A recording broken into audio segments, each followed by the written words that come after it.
I was dating a gold digger I met in a game on the night before we were supposed to meet in real life. I accidentally overheard her telling her best friend. How could I ever be into a broke loser like him? Meet in real life? No way I'm going. Can any of you go for me and get rid of him? I stayed silent. The next day, I still showed up at the agreed place and hugged the beautiful woman in front of me. But what I didn't expect was that she looked at me shyly and didn't push me away. That night, the gold digger called me, her tone cheerful. Anna, is it done? Anna straddled my lap, her voice trembling as she said, it's done. Chapter 01. I came to meet Willow in real life. She panicked, hurriedly making excuses that she was busy lately. Until that night, I went invisible and entered the voice chat room where we played games. She said, "Gorn. I'm just fooling around with him. He's from some tiny county town. How could I possibly take him seriously?" My heart tightened. Willow's tone was still that same arrogant one. As she continued, "Why play with him for novelty? Obviously, I've never dated this kind of pathetic broke loser before." Her best friend laughed, "But he already came to see you," Willow replied. So annoying. Despite her words, Willow's tone was full of concealed smugness. As if this proved her own charm, a female voice said, "Willow, you should at least meet him once." "Yeah, he's already here. Even if you aren't into him, tell him clearly in person." It sounded like her friends were more decent than she was, but Willow immediately refused. "Meet him? No way. I'm afraid it'll hurt my eyes." Someone asked, "What do you mean? Is he really that ugly?" Willow gave a cold snort. "He didn't even dare exchange photos with me. He's probably some fat shut-in nerd." Then Willow added, "By the way, which one of you is free tomorrow? Go in my place." Someone hesitated. "That's not really okay," Willow said. "It's fine. He doesn't know what I look like anyway. Just get rid of him casually." I thought no one would respond. Suddenly, a female voice broke the silence. "I'll go." Chapter 02. Willow was stunned on the spot. Her voice suddenly became cautious. She said, "Anna, I don't want to trouble you." The other side replied, "It's no trouble. I happen to be free tomorrow." The one called Anna had a cool, clear voice, her tone calm. It felt like an electric current ran through my mind. To be blunt, her voice was beautiful enough to make me dizzy. I glanced at her ID. Anna, that was her real name. Back when Willow and I played games, her best friends would occasionally join the spectator seat. Anna was one of them. For someone like Willow, who usually acted like a spoiled princess, she was unusually polite to Anna. It was strange. I didn't have a strong impression of Anna because she rarely spoke. So, why did she volunteer suddenly? Confused, I left the room. After thinking for a moment, I sent Willow a message. I wrote, "Looking forward to meeting tomorrow." Half an hour later, she replied perfunctorily, "Same." I smiled faintly and didn't comment. Chapter 03. I arrived at the meeting place as planned. At the entrance of the restaurant, a girl immediately caught my attention. She was tall with a cool and elegant look. Standing in the crowd, she was strikingly outstanding. I walked up to her and said, "Are you Willow?" She froze for a moment, staring at me in mild astonishment. She said, "You're Gorn." I smiled. "Yes." I nodded at her and said, "You're even more beautiful than I imagined." She replied, "You also." She paused briefly, then said tactfully, "You're different from what I thought." I asked, "Different how?" She didn't answer. But I knew the reason because of what Willow had said. She had already assumed I was a pathetic broke loser. Some fat shut-in nerd. Today I had come purposely to get back at Willow. Looking at Anna standing in front of me, I felt not only that I wasn't losing out, I felt like I was gaining. I gathered my courage and gently took her hand. I said, "Come on, let's go eat." Anna's body stiffened slightly, her gaze sinking deeply into mine. Chapter 04. Anna was very considerate. She kept asking if I was tired from the long trip, whether I was having trouble adjusting to the environment. We had many common topics, talking and talking. We forgot about time. It was already past 10 at night. I was about to return to the hotel. Standing at the entrance, she looked hesitant. She had come today with a mission to help Willow get rid of me. She said, "Gorn." I said, "Just call me George, my real name." She said, "Okay. George, I need to tell you something." But I interrupted her. "Wait." I walked with her into the convenience store next to the hotel.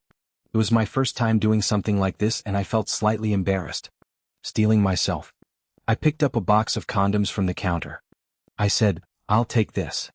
Anna blinked in surprise. I asked, "You'll stay with me tonight, right?"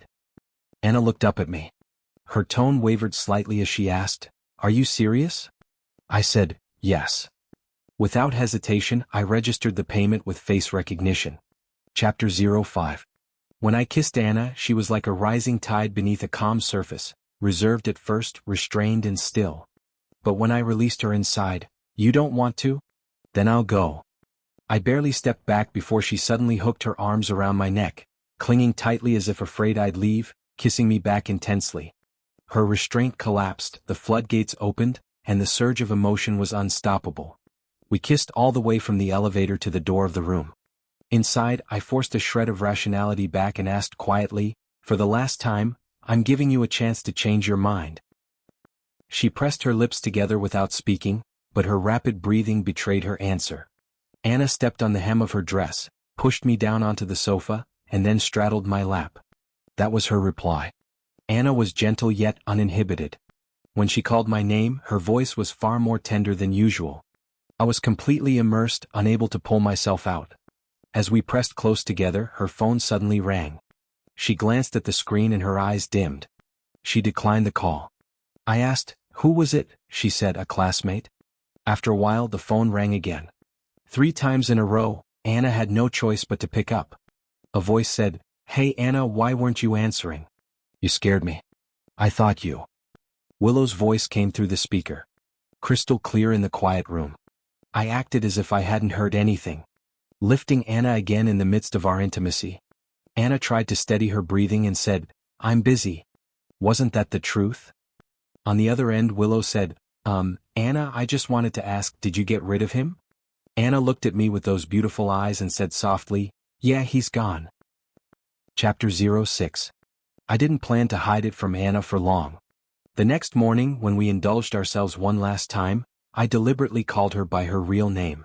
Anna froze for a moment. She said, "How did you know?" I smiled and said, "I actually knew a long time ago." Her teeth bit down on my shoulder, a little frustrated yet reluctant to bite too hard. Afterward, Anna told me she hadn't slept all night. Worried about how to bring it up, I asked the biggest question in my heart. "Why did you volunteer to go on that date in Willow's place?" At this moment, Anna was already dressed. She said, "I've eaten those snacks and specialties you sent her. They were really good. I just felt a guy like you, even after breaking up, deserves at least some respect." I used to send Willow things often. Snacks, pastries, and local specialties. Most likely, Willow didn't even look at them and simply tossed them to others. I sighed and said, "Then you should know," I added with a hint of guilt.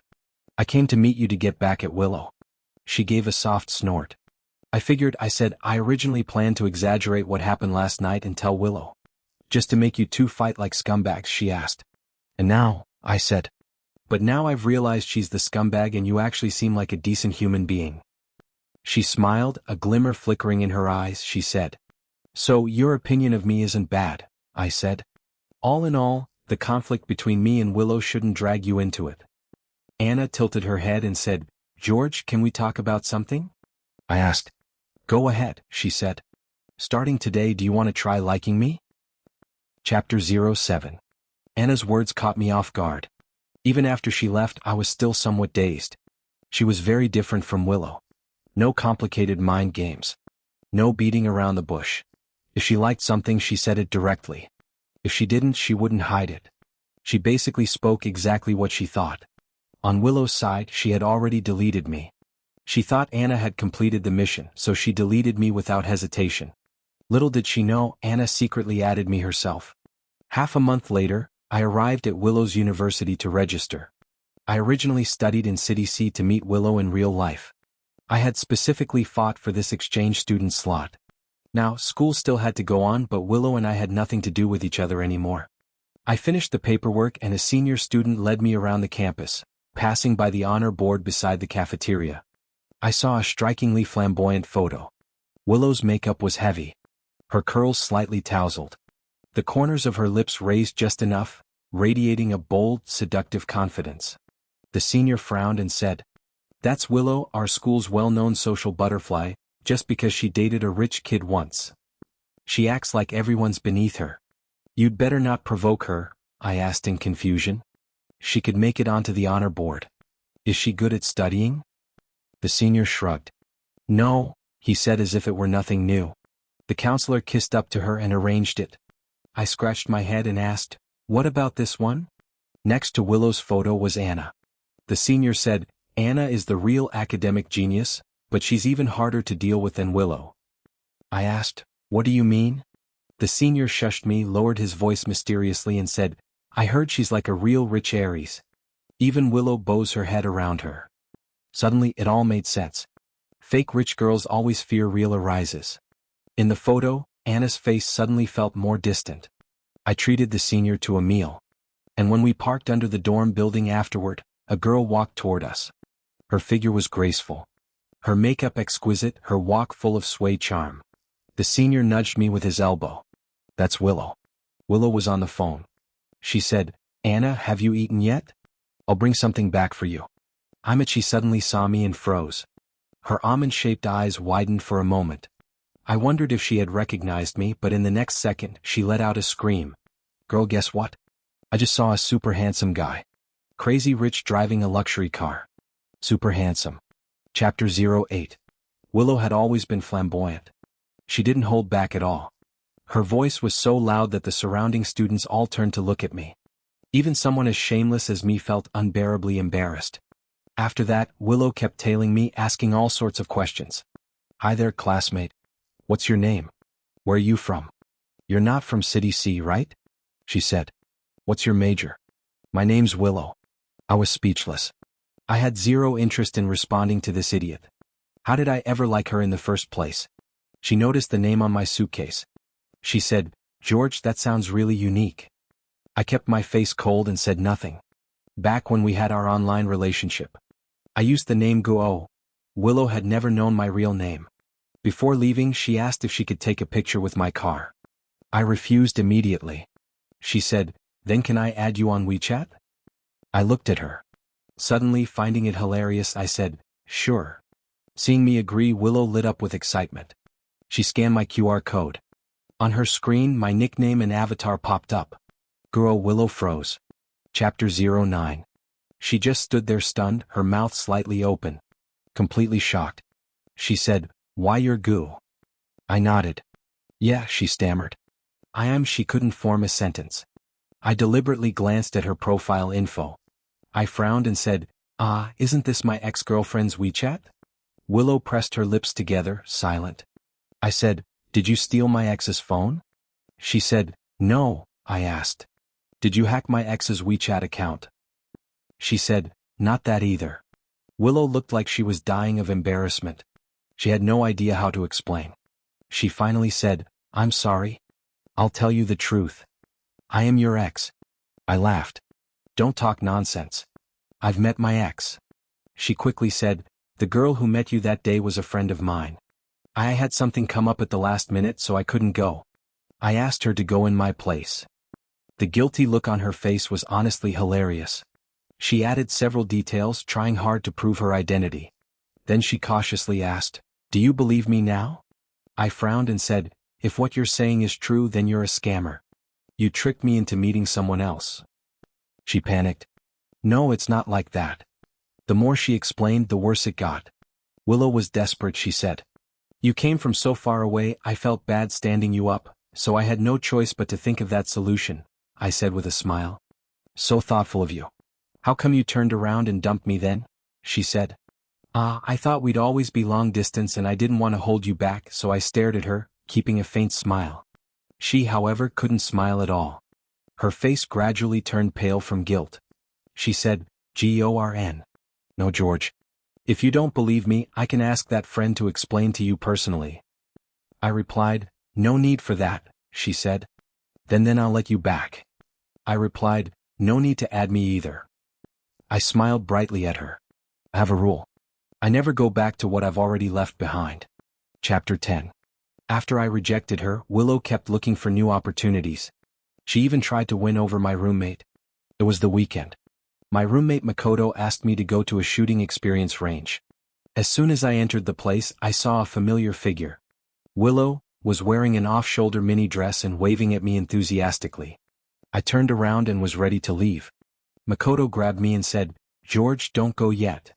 I shot him a cold look. Never seen someone sell out their own roommate like this. Makoto quickly explained, No, Willow and I are close. Just do me this favor. Okay, today's expenses are all on me. Will that work? Seeing the flattering expression on Makoto's face, I silently decided to keep my distance from him from now on. Willow walked up to me. She said, "George, my best friend came too. She wants to clear things up with you." I asked in confusion. "Clear what up?" She said she should be here soon before I could say anything else. Willow waved towards someone behind me. I turned around and my eyes met Anna's. We exchanged a silent look. Willow said, "She's my best friend, Anna?" "You met her that day more than met her," I asked. "What exactly are you trying to clarify?"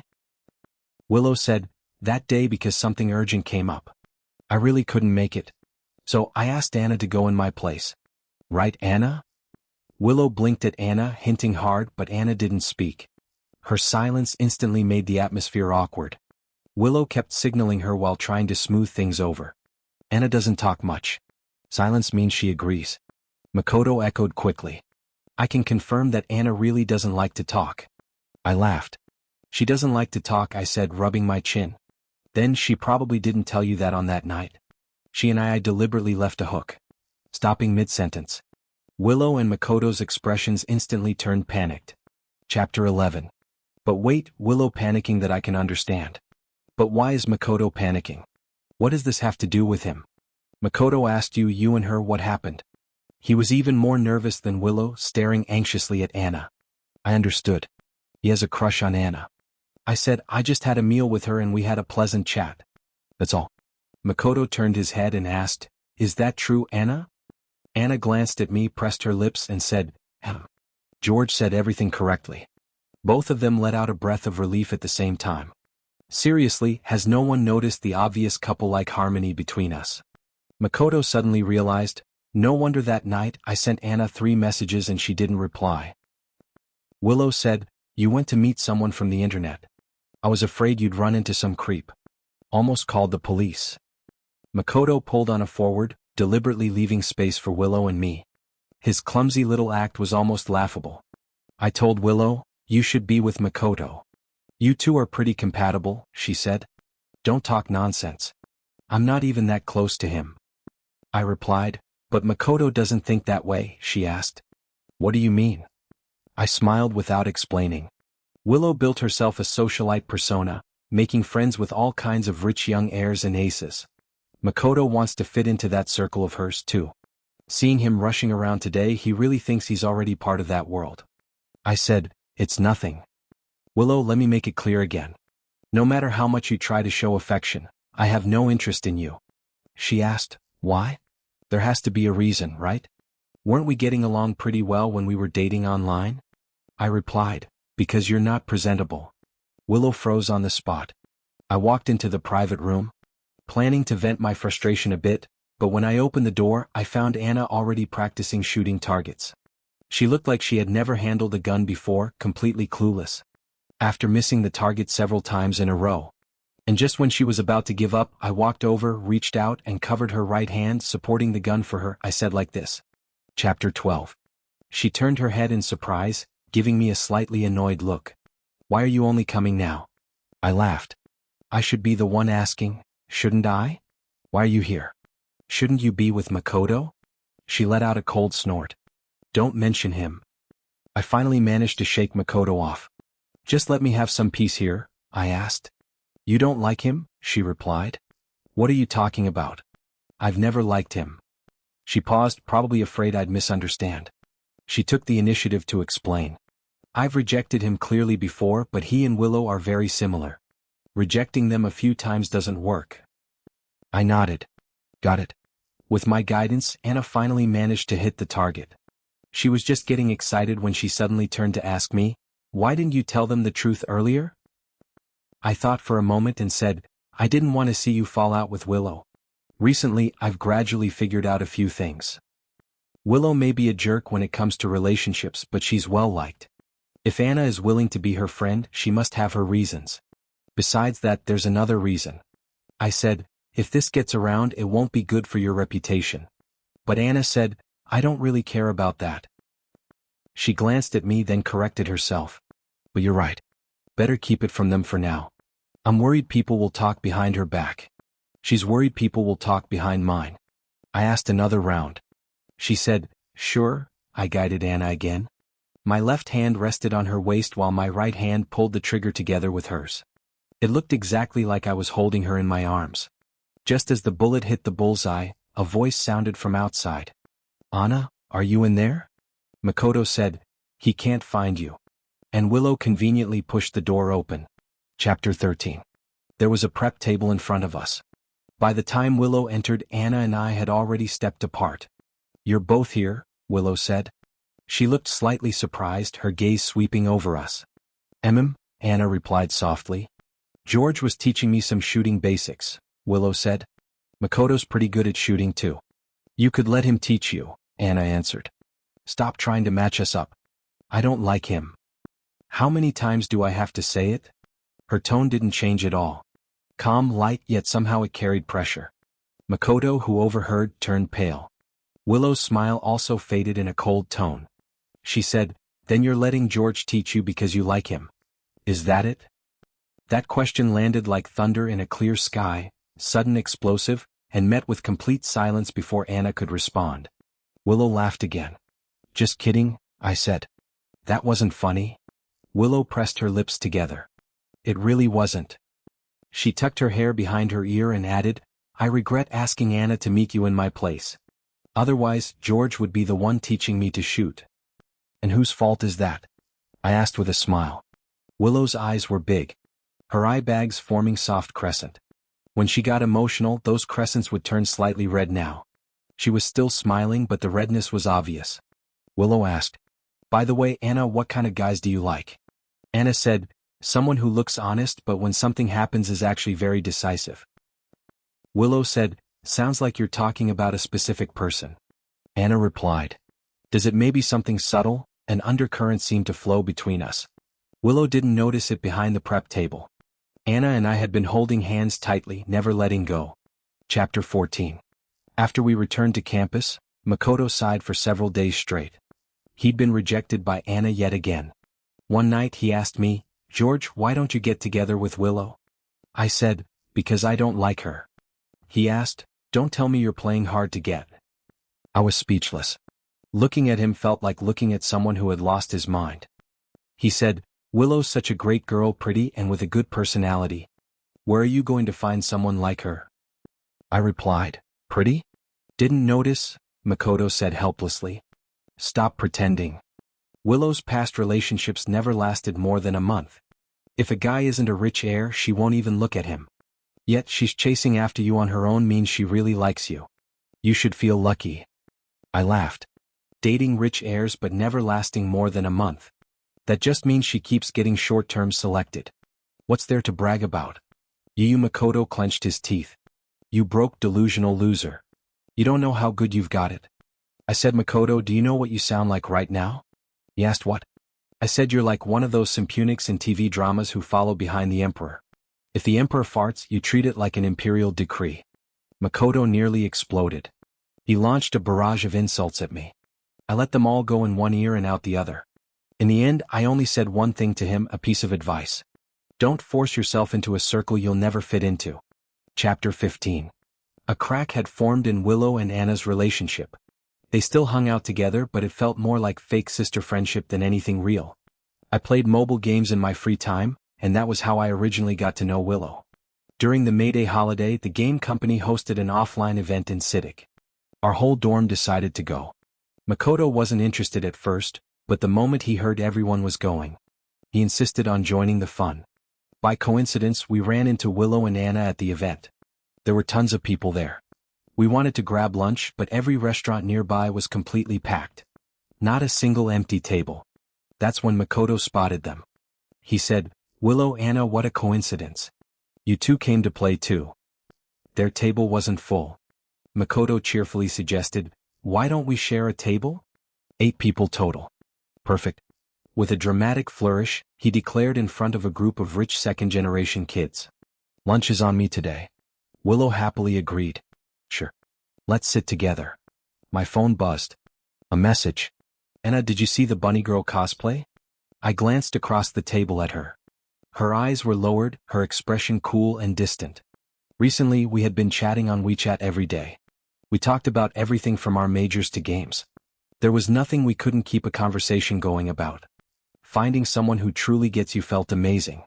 I replied, "Yeah, I saw it." "What? Anna, do you like it?" "Me, of course. Bunny Girl is my favorite character." "Anna, I want to try cosplay too." "Me, you're going to cosplay Bunny Girl." "Anna, do you think I could pull it off?" "Of course you can. Show me when it's done." "Anna, I'll show only you." My heart tingled, soft, electric like a current running through me. I didn't even have time to process the feeling when Makoto suddenly leaned over. "George, who are you texting?" Chapter 16. I immediately flipped my phone face down. I said, "Don't look at my phone without permission." Makoto said speechlessly, "Seriously, we're brothers?" "You were smiling like an idiot. What's wrong with sharing?" I asked. Was I smiling? He said, "Yeah." Others chimed in too. Someone said, "Your grin was practically reaching your ears." "Watching funny videos. Share with us." I didn't even realize I had smiled unconsciously. I glanced at Anna. There was a faint smile in her eyes too. A few people created a group chat on the spot. I had no choice but to dump all my meme pics into it. After a while the topic shifted. A girl asked, "By the way, Anna, didn't you say you liked someone?" Anna nodded. Another girl said, "That's rare. Anna actually has feelings for someone." Makoto panicked again and asked, "Who is it?"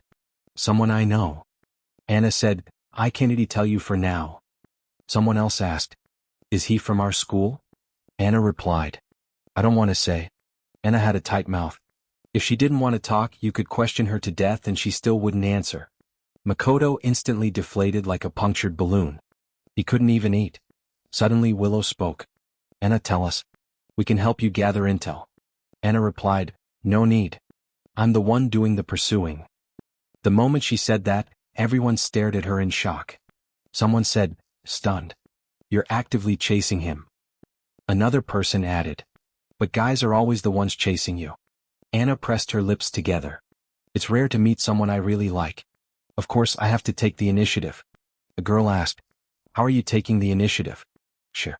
Anna thought for a moment and said, "By doing a cosplay for him." Chapter 17. I almost sprayed my tea all over the table. Anna didn't notice the double meaning in her words at all. Everyone else, however, went straight to the wrong idea. Someone teased, "So, your relationship is already at the cosplay stage." Another joked, "My bad. I was worried Anna wouldn't know how to flirt, but clearly she knows too well." Anna frowned. "Get rid of the dirty garbage in your brains." The table instantly fell silent beside me. Makoto could barely sit still. He had fully, completely, absolutely lost his love. He hadn't been himself since earlier. Everyone in the clique knew he liked Anna. But right now no one cared about his feelings. The rich heirs he considered friends didn't even look at him. Midway through the meal, the conversation returned to Anna. Someone said, "Anna, you can't be the only one putting in effort. His attitude matters too." She said, "He gave me a necklace." As she spoke, she lifted the necklace from her collar. "What?" A guy stared wide-eyed. "Isn't that this year's Ebron limited edition? Over 100,000 each. Your ambiguous guy bought that for you. No wonder there was only one in all of City C. My girlfriend wanted it, but the brand said it was sold. I was wondering which clueless idiot bought it. My bad." Another guy chimed in. "My girlfriend sent me a picture too." A girl said, "It's really pretty. A pink diamond set on the moon since it's limited edition. The price is like adding another zero to the regular line." I felt uncomfortable. "I bought that last week." Anna hadn't wanted to accept it at first. I told her, "I bought one for every female relative at home. There's a spare. Just wear it for fun." Only then did she take it, half believing me. And then my usually not so bright roommate had a sudden flash of a genius. He said, "Wait, pink diamond on the moon." I wanted to cover his mouth, but it was too late. He said, "George, show them the one you bought." Chapter 18, he continued loudly. Our George also bought that necklace, but definitely not that exact one. I said awkwardly, I didn't bring it today. Makoto jumped in immediately. Didn't you take pictures, George? Show these damn rich kids the power of EU knockoffs. The good news, my roommate didn't realize I bought it for Anna. The bad news, the moment they saw it, everyone would know. All eyes turned to me, especially Willow. Her smile was gone and her lips were pale from pressing together. Anna shot me a reproachful yet protective glance. She stepped in smoothly. Forget it. Don't look. If a 100 yuan Wu necklace looks as good as his 100,001, I'd be too devastated. Her joke lightly brushed off the whole topic. No one brought up the necklace again until we returned to campus that afternoon. After we got back, I had to go to a teacher's office. My roommates went back to the dorm first. When I came out of the office, I saw Willow. She was standing alone in a shadowy corner of the hallway without her usual bright smile. Looking almost gloomy, she said, "George, I was waiting for you." I asked, "You need something?" She said, "Yeah." Willow looked straight into my eyes. She asked, "You've already given the necklace away, haven't you?" At this point, there was nothing left to hide. I nodded. "I gave it to Anna." She pressed her lips together. "When did you two start?" I said, "For several months now," she said. "Several months, meaning?" I replied. "From the day we first met." Willow's pupils contracted, her hand clenched tightly, trembling slightly. I curved my lips into a smile and said, "Angry? Want to slap me right now?" Then I added, "But Willow, you were the one who personally pushed her toward me." Chapter 19. In truth, Willow had long sensed something. But hearing it from my own mouth was completely different from her private suspicions. As I spoke, the color slowly drained from Willow's face. I said, "Why did you start an online relationship with me?" "Because you'd never dated someone as poor and naive as me." "Why did you refuse to meet offline?" "Because I'm from a small county town. Must be some broke, pathetic loser who doesn't deserve you." "And why did you send someone else to meet me?" "Because you wanted someone to get rid of me for you." Willow burst out. "Anna told you that?" I replied, "No, I heard it myself." I took out my phone and opened the game's back-end chat logs. I said, "The night before we were supposed to meet, I went invisible in the voice room. I wanted to surprise you, tell you I transferred to your school so we wouldn't be long distance anymore. I didn't expect you to surprise me first." Willow turned completely pale. She couldn't refute a single word. I continued, "You should actually thank Anna. She never said a single bad thing about you, not once." Her voice was sorrow. "I'm sorry, George. I apologize for what I said." Her eyes turned red at the corners. Her sincerity was more than I expected. She said, "I really was frivolous before, but please believe me. I'm serious now. I really want to date you properly for the sake of the time we spent as a CP in that online relationship. Can you give me another chance?" I said, "Then let me ask you a few questions." She nodded. "Ask." I said, "On Valentine's Day, what did I send you?" Willow froze for a moment. "A bouquet of flowers?" I asked. "And what else?" She hesitated. "Makeup." I shook my head and cut her off. "No, it was a ring I polished by hand." Willow blinked in shock. I said, "And what about the other gifts I sent you again and again?" She stammered. "Isin mama." I didn't really pay attention. I said, "Don't speak. Let me guess. You thought the gifts I sent were all cheap, so you didn't bother to look at them. You tossed them to your girlfriends or maybe straight into the trash." "Right." My tone was calm. "Too calm," I said.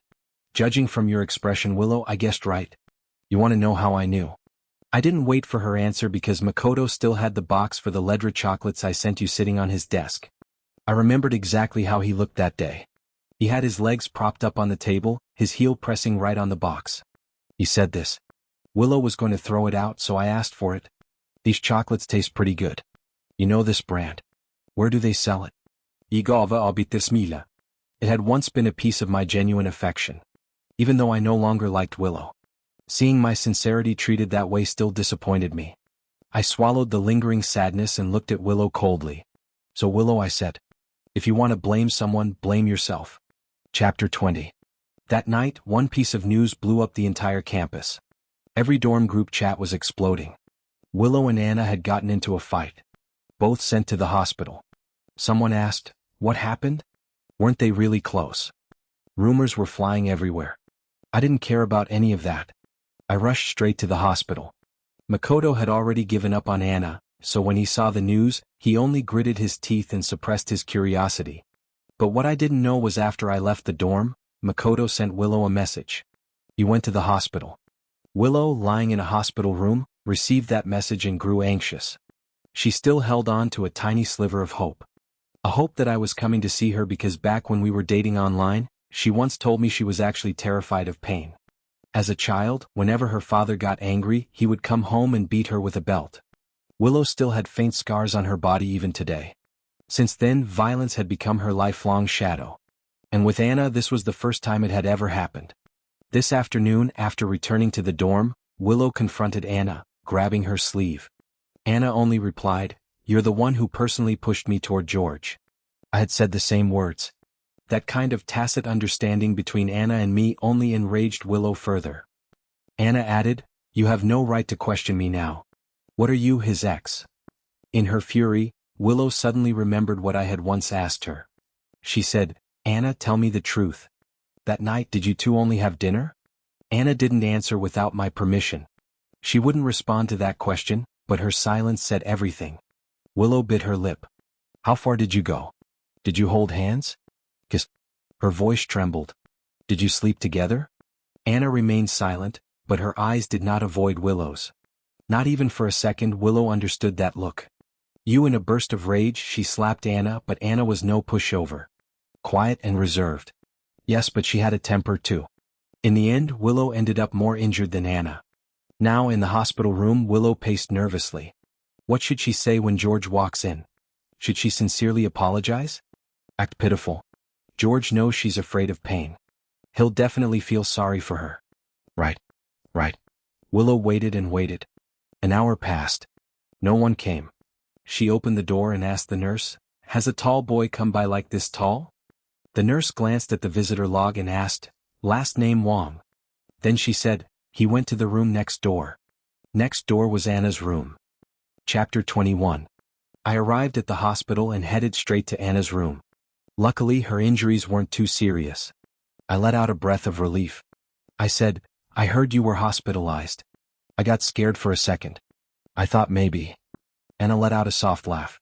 "You thought she would lose control like in some dramatic novel and stab me with a knife." I sighed.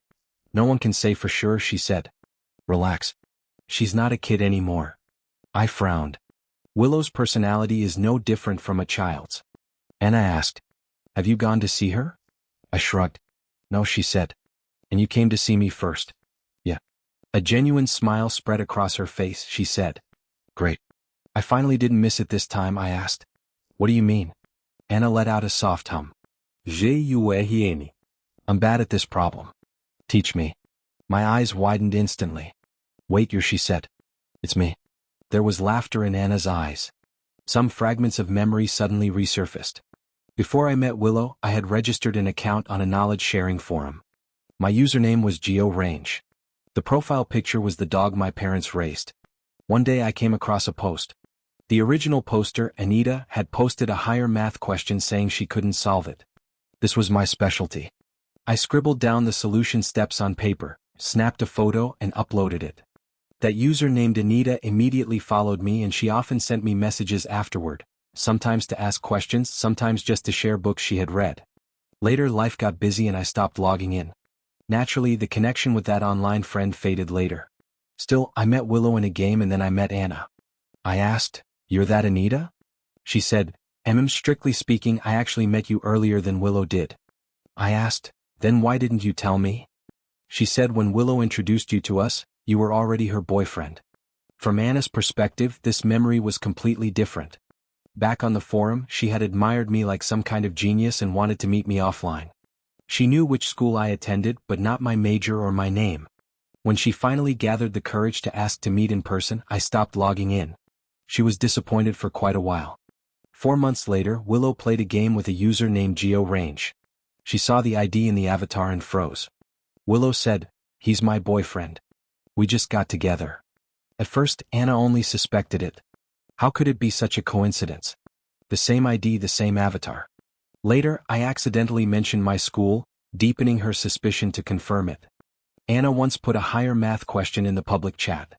Willow complained. Even in game I have to see math. Anna, why don't you just kill me? But I sent the solution. Only then did Anna fully confirm my identity. But it was already too late. She watched me and Willow fall in love online, saying nothing. She couldn't say anything. She waited a long time and finally her chance came. Willow said she didn't want to meet in person. That day, Anna turned on her microphone. After listening to her story, I finally understood. So you're a sapiosexual. Chapter 22. After talking everything out with Anna, we naturally ended up together, she said. So, that means from now on you're my boyfriend? Yes, she asked. Willow has no chance anymore. I nodded. No. Anna hooked her arms around my neck and kissed me fiercely. I said, wait, this is still a hospital.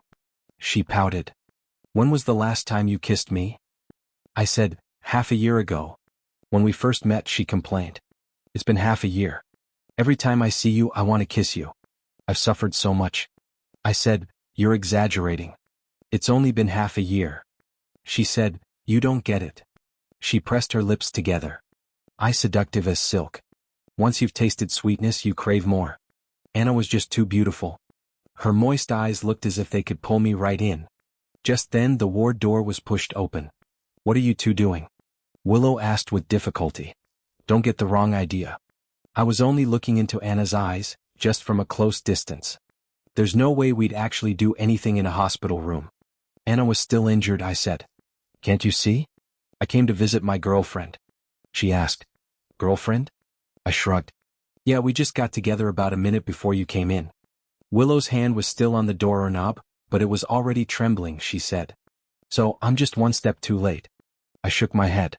You already cut in line once. Turns out cutting in line doesn't help. Willow didn't understand my deeper meaning. She couldn't care about it anyway. George, say it. She said, do you really not care about me at all? I'm hurt worse than she is. I'm in so much pain. I said, the doctors will heal you, she said. But that's not what you used to say. Her eyes were completely red, tears gathering at the corners. She choked. You said your heart ached for my childhood, that you'd stay with me and help me heal that pain. I replied, I did. I said, I really tried no matter the outcome. I really did try. During the time Willow and I dated online, I was serious, invested. I pitied her because of the childhood she told me about, but she opened her heart to me only to make me more hopelessly attached. A flirtatious person is always hurt by her own games. Now I have to move forward. Chapter 23. I spent 1 year as an exchange student at University C. Then I had to return to City B for my studies at University B. Coincidentally, Anna was from City B as well.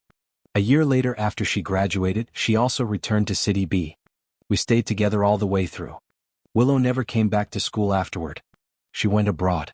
I didn't know until the day she left. She said that now she genuinely liked me, that she hadn't been lying. Even Willow had a day when she couldn't let someone go. And because she couldn't let go, the only thing she could do was escape overseas. The day she boarded the plane, she sent me a message. If fate allows, we'll meet again, I replied. If fate doesn't, then we won't ever meet again. As for Makoto, after I returned to City B, I no longer paid attention to what he was up to. Thinking about it, after Anna and I got together, he almost stopped talking to me, but he also didn't bother us. I guess he really did like Anna back then. Liking someone isn't a crime, and I had no reason to hold anything against him. After I graduated from University B, I was recommended for postgraduate studies. On the day of graduation, I received a message from Makoto. He wrote, George, we were roommates for only 1 year, but still, congratulations on graduating. Wishing you a smooth future ahead. I knew then that he had let it go. I smiled and replied, wishing you a bright future as well. I put away my phone and looked into the distance. Anna was standing there waving at me. Suddenly, a sentence came to mind. Look forward. The right person will always be in your future.